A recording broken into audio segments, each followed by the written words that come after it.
Գյուրջան Կասկադ, հասանելի բնակարաններ 65 ամիս մարման ժամկետով։ Պարոն Նազարյան, ձեզ ինչ է հայտնի, ինչ խուզարկություն է, ինչի հիման վրա։ Այո, առավոտ շուտ տեղեկություն ստացա, որ Սրբազան պայքարի կողմնակիցների, մի շարք կողմնակիցների տներում խուզարկություններ են իրականացում։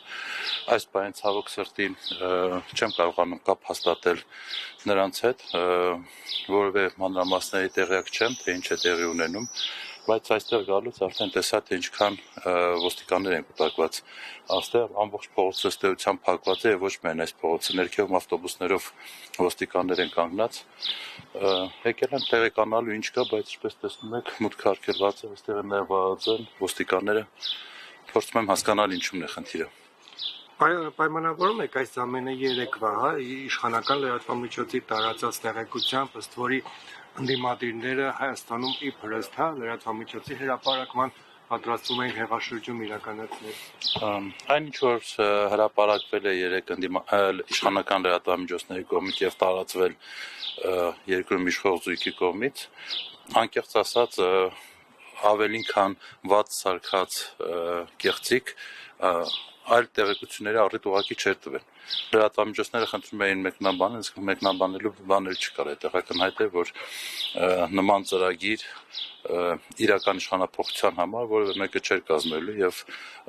եթե նման ծրագրեր լինեին, դրանք շատ ավելի լուրջ պետք է լինեին, քան այն, ինչ որ տեղադրվել է իշխանությունների կողմից։ Բայց ակնհայտ է, որ դա, այսպես ասած, տեղեկատվական եւ քարոզչական քաղաքականության մի մասն էր։ Սկզբից տալ իբրև թե Հայաստանում պետական հեղաշրջում է կազմակերպվում, հետո հետապնդել ընդդիմադիր գործիչներին։ Ընդ որում սա արդեն այս վերջի օրերի ընթացքում երկրորդ առիթն է Սրբազան պայքարի կողմնակիցների վրա այսպիսի հարձակումների եւ ոչ միայն Դաշնակցության ներկայացուցիչներ, գիտեմ, որ նաեւ Հանրապետական կուսակցության որոշ ներկայացուցիչների հետևից մի քանի օր առաջ եւ ակտիվ գործիչներ ընդհանրապես, այսինքն ակնհայտ է, որ սկսվել է իրավական տերոր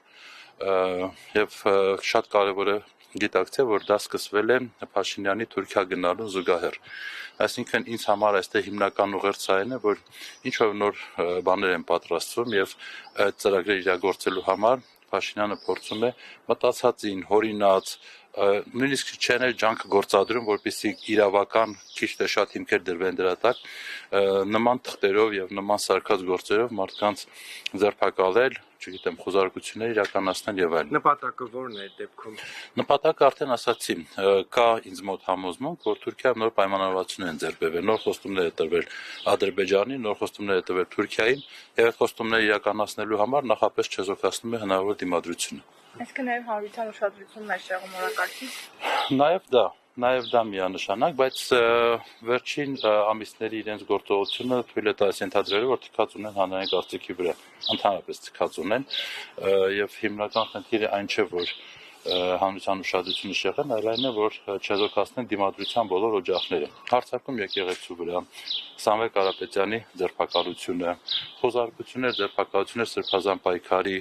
աջակիցների, կողմնակիցների, քաղաքական ակտիվ կուսակցությունների։ Իսկ պարզ է, որ բոլորը թիրախում են, բոլորի հետևից գալու են, եւ դա արվում է, ուրիշ այլ նպատակ չեմ տեսնում դա անելու, բացի այդ Թուրքիայում ձեռբերված պայմանավորվածությունները, որոնք ակնհայտորեն զուգադիպություն չեն կարող լինել, նույն օրը, նույն ժամին ամեն ինչ սկսվել է։ Դրա համար ես համոզված եմ, որ սա այդ քաղաքական հետապնդումներն են, ոչ թե հանրության ուշադրություն շեղելու, այլ հանրության կազմակերպչական ռեսուրսը չեզոքացնելու ուղղված հետապնդումներ են։